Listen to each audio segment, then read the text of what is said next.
এখানে আমি বাসমতি রাইস নিয়েছি 1 কেজি।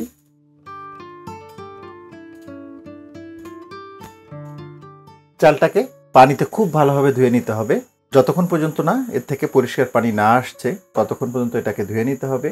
তবে বাসমতি রাইসের ক্ষেত্রে একটু বলে রাখি, কোনো অবস্থাতেই কষলিয়ে ধোবেন না, তাতে কিন্তু রাইসগুলো ভেঙে যাবে।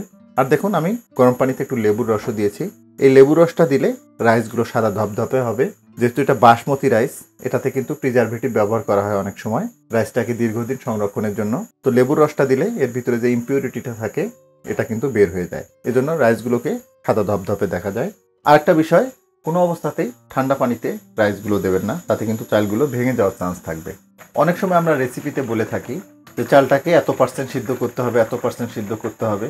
আসলে দেখুন, আমরা যারা নতুন রাঁধুনি আমাদের পক্ষে পার্সেন্টেজটা বোঝা অনেক কষ্টের। তো আমি যেটা বুঝি যেভাবে দেখলে বোঝা যাবে যে এটা মোটামুটি হয়ে গেছে, নামিয়ে নিতে হবে, সেই অবস্থাটাই দেখাবো আপনাদের। পার্সেন্টেজ বুঝতে হবে না, জাস্ট এর আউটলুকটা দেখলেই বোঝা যাবে যেটা বিরিয়ানিতে টপিং করার জন্য রেডি হয়ে গেছে। আমি দেখাবো আপনাদের। দেখুন রাইসটা কিন্তু হয়ে গেছে। একটু দেখাই আপনাদের। দেখুন ভিতরে জাস্ট সাদা শ্বাসটা দেখা যাবে এবং এরকম করলে একদম ভেঙে যাবে না, জাস্ট এইভাবে চেটকিয়ে যাবে। তো এটা হয়ে গেছে, চুলাটা বন্ধ করে দিচ্ছি। বাই দিস টাইম চিকেনটা অনেকটাই কুক হয়ে গেছে। তো রাইসটাকে আমরা টপিং আকারে দিয়ে দিব। আমি ডিরেক্ট দিয়ে দিচ্ছি। তবে হ্যাঁ, আপনারা যদি পাতিল থেকে সরাসরি দিতে না পারেন সেই ক্ষেত্রে অবশ্যই রাইসটাকে ছেঁকে নেবেন, আদারওয়াইজ এটা কিন্তু ওভার কুক হয়ে যাবে।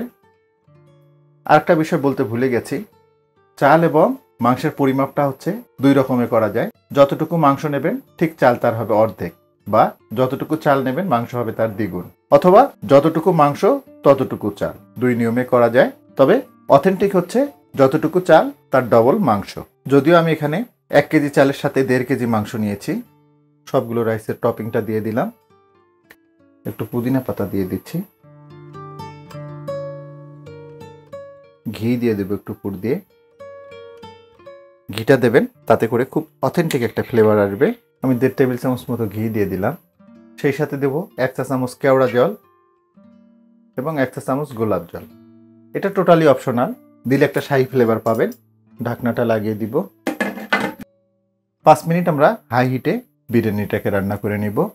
প্রথম 5 মিনিট বিরিয়ানিটাকে আমি হাই হিটে রান্না করে নিলাম। একটু নেড়ে দিতে হবে।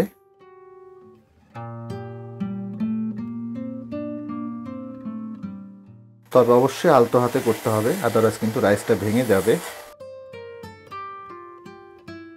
ঢাকনাটা লাগিয়ে দিব। আর এই পর্যায়ে চুলার জালটাকে একদম লো করে দিব। আর একদম লো হিটে বিরিয়ানিটাকে জাস্ট 5 থেকে 7 মিনিট আমরা রান্না করে নিব। একদম লো হিটে বিরিয়ানিটাকে 5 মিনিট রান্না করে নিলাম। এখন চুলার জালটাকে বন্ধ করে দিব। তবে ঢাকনাটা ওপেন করব না। বন্ধ চুলায় বিরিয়ানিটাকে আরও 10 মিনিট মতো আমরা বসিয়ে রাখবো। বন্ধ চুলায় বিরিয়ানিটাকে প্রায় 10 মিনিট আমি চুলায় রেখেছিলাম। দেখুন এইবার লুকটা দেখুন। আমি যে জন্য হলুদটা ব্যবহার করেছিলাম, যেহেতু আমরা কোনো ফুড কালার ব্যবহার করিনি, হলুদটা দিলে এরকম একটা কালার আসবে। রাইসগুলো দেখুন একদম আস্ত। নিশ্চয়ই খেয়াল করেছেন আমরা কিন্তু কোনো প্রকার দমে রাখিনি। নো ম্যারিনেশন, নো দমে রাখা।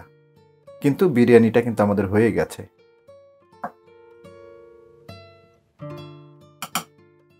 দেখুন লুকটা, দমে রাখিনি, তারপরেও কতটা ঝরঝরে। আমি যতটা সহজভাবে বিরিয়ানি করে দেখানো সম্ভব আমি দেখিয়েছি।